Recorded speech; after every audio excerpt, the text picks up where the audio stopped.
Assalamualaikum warahmatullahi wabarakatuh. Halo semuanya. Kami dari kelompok 7, kelas 24 M4, program studi manajemen, Fakultas Ekonomi dan Bisnis, Universitas Bangka Belitung. Perkenalkan, saya Rodia Aryani. Saya Muhammad Yusuf. Dan saya Sally Yusnitasari. Kami akan mempresentasikan hasil kajian kami dengan judul Peran Manajemen SDM dalam Kesehatan dan Keselamatan Kerja atau K3. Presentasi ini disusun untuk memenuhi tugas manajemen SDM yang dibimbing oleh Ibu Dian Prihatini Wibawa SEMM. Baiklah, mari kita lanjutkan ke materinya. Baiklah, saya selaku pemateri pertama akan memulai presentasi kali ini. Nah, tahu nggak teman-teman? Kesehatan dan keselamatan kerja atau K3 merupakan aspek yang sangat penting dalam dunia kerja. K3 sendiri berfungsi untuk melindungi tenaga kerja sekaligus menjamin keberlanjutan operasional perusahaan. Dengan penerapan K3 yang baik, perusahaan tentu dapat menciptakan lingkungan kerja yang aman dan nyaman sehingga produktivitas meningkat. Di sisi lain, penerapan K3 juga merupakan bentuk tanggung jawab dari manajemen sumber daya manusia yang memastikan keselamatan dan kesehatan seluruh karyawan. Namun, di era modern seperti sekarang, penerapan K3 menghadapi banyak tantangan. Misalkannya nih, kemajuan teknologi, digitalisasi, hingga perubahan pola kerja baru seperti kerja jarak jauh. Oleh karena itu, K3 harus tetap dikembangkan dan disesuaikan agar tetap efektif di berbagai kondisi kerja masa kini.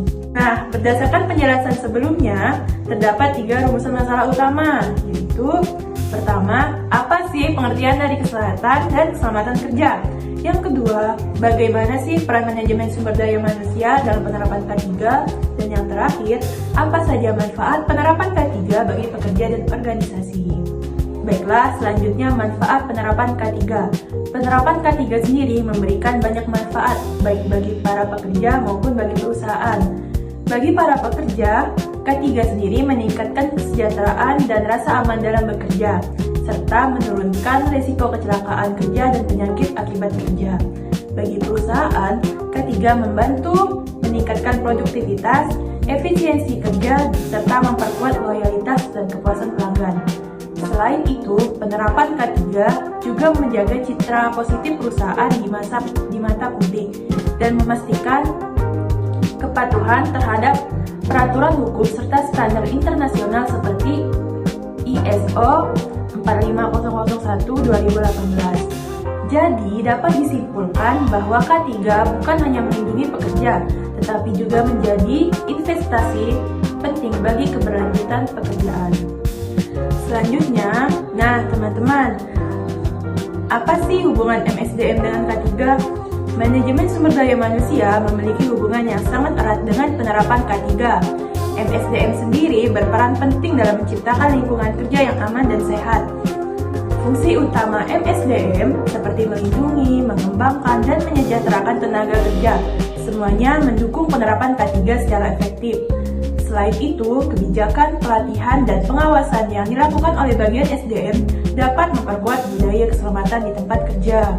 Dengan demikian, K3 menjadi bagian integral dari strategi MSDM modern yang menempatkan keselamatan sebagai prioritas utama. Nah, saya akan melanjutkan materi selanjutnya, yaitu konsep K3. Berdasarkan standar internasional ISO, keselamatan dan kesehatan kerja mencakup upaya pelindungan terhadap pekerja, baik secara fisik maupun mental. Tujuannya adalah mencegah terjadinya kecelakaan dan penyakit akibat kerja, serta menciptakan lingkungan kerja yang aman dan kondusif. Dalam penerapannya, ada 3 langkah penting, yaitu identifikasi bahaya, evaluasi risiko, dan pengendalian serta peningkatan berkelanjutan. Next, tujuan dan prinsip K3. Teman-teman, ada yang tahu nggak tujuan utama dari K3? Tujuan utama K3 adalah menjamin keselamatan dan kesehatan tenaga kerja di seluruh proses kerja. Dengan penerapan yang baik, perusahaan dapat menekan angka kecelakaan kerja dan gangguan kesehatan. Prinsip dasar dari K3 meliputi penjagaan risiko awal, partisipasi semua pihak dalam organisasi, kepatuhan terhadap hukum, dan perbaikan yang dilakukan secara terus-menerus. Semua prinsip ini harus dijadikan budaya agar keselamatan menjadi kebiasaan di setiap aktivitas kerja. Penerapan K3 di Indonesia didukung oleh berbagai peraturan dan standar. Di antaranya adalah Undang-Undang Nomor 13 Tahun 2003 tentang Ketenagakerjaan yang menegaskan bahwa kewajiban perusahaan untuk menjamin keselamatan kerja. Selain itu, terdapat Peraturan Menteri Ketenagakerjaan Nomor 5 Tahun 2018 tentang Sistem Manajemen K3 atau SMK3 yang mengatur pelaksanaan secara lebih teknis. Sementara itu, ISO menjadi pedoman global yang membantu organisasi mengelola risiko dan memastikan pekerjanya terlindungi. Semua regulasi ini menunjukkan bahwa K3 memiliki dasar hukum yang kuat sekaligus standar yang bersifat internasional. Dalam penerapan K3, manajemen SDM memiliki 4 peranan utama. Pertama, perencanaan yang meliputi identifikasi risiko dan penyusunan prosedur kerja yang aman. Kedua, pengorganisasian, yaitu membentuk tim K3, menunjuk petugas yang kompeten di bidang keselamatan kerja. Ketiga, pengarahan yang dilakukan melalui pelatihan, komunikasi, serta kampanye pentingnya keselamatan kerja. Dan keempat, pengawasan, yaitu melakukan audit serta evaluasi secara berkala agar penerapan K3 tetap berjalan efektif. Melalui 4 peran ini, manajemen SDM berperan besar dalam menjaga keseimbangan antara produktivitas dan keselamatan di tempat kerja. Baiklah, untuk yang selanjutnya saya akan membahas tentang strategi implementasi K3. Untuk menerapkan K3 secara efektif, perusahaan perlu memiliki strategi yang komprehensif. Langkah-langkahnya antara lain menetapkan kebijakan dan SOP tertulis, melaksanakan pelatihan dan simulasi secara rutin, menggunakan serta merawat alat pelindung diri dengan benar, melakukan audit dan evaluasi berkala, serta membangun budaya keselamatan sebagai nilai organisasi. Strategi yang terencana dengan baik akan membantu perusahaan minimalkan risiko dan menjaga keberlanjutan operasional. Oke, untuk selanjutnya kita akan membahas tentang faktor yang mempengaruhi keberhasilan K3. Keberhasilan penerapan K3 dipengaruhi oleh beberapa faktor. Yang pertama adalah faktor fisik, seperti kondisi alat dan lingkungan kerja. Faktor kimia dan biologis, seperti paparan terhadap bahan berbahaya. Faktor yang ketiga yaitu faktor ergonomis, yaitu penyesuaian desain tempat kerja agar sesuai dengan postur tubuh pekerja. Faktor yang keempat adalah faktor psikologis, seperti stres dan beban kerja berlebihan. Dan yang paling penting, partisipasi aktif dari seluruh karyawan untuk mematuhi dan menjalankan aturan keselamatan kerja. Penerapan K3 dapat dilihat dari berbagai sektor pekerjaan. Di sektor manufaktur, K3 diterapkan melalui penggunaan APBD, pelatihan rutin, dan pengawasan proses produksi. Di sektor konstruksi, fokus utama adalah pengendalian risiko pekerjaan di ketinggian dan penggunaan alat berat. Di sektor kesehatan, penerapan K3 dilakukan dengan prosedur sterilisasi dan pengelolaan limbah medis yang aman. Sedangkan di perkantoran, penerapan K3 lebih menekankan pada ergonomi tempat kerja, manajemen stres, dan kesejahteraan karyawan secara menyeluruh.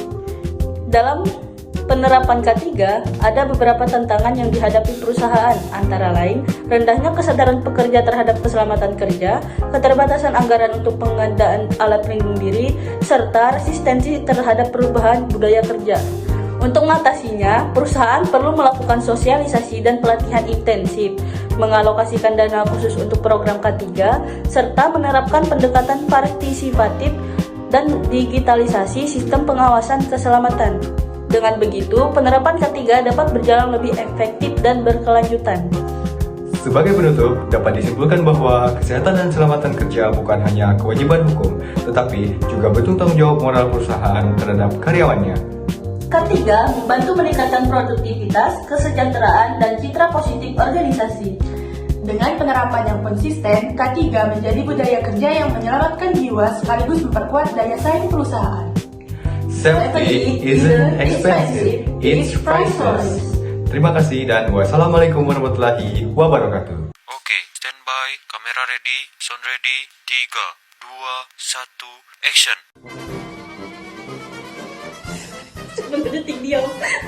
Assalamualaikum warahmatullahi wabarakatuh. Halo semuanya, kami dapat Tapi, sebagai penutup,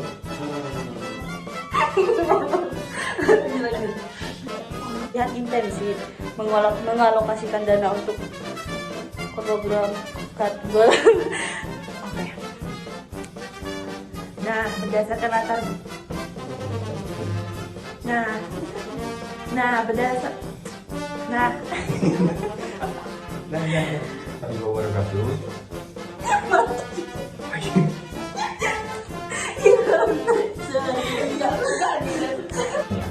Ketiga, membantu meningkatkan produktivitas kerja sebelah. Ketiga, diam, cukup aku. Ketiga, membantu meningkatkan apa sih? Dan prinsip ketiga, teman-teman, tahu nggak sih kenapa dia masuk frame? Tang ketenaga Ini gak baju dah tuh.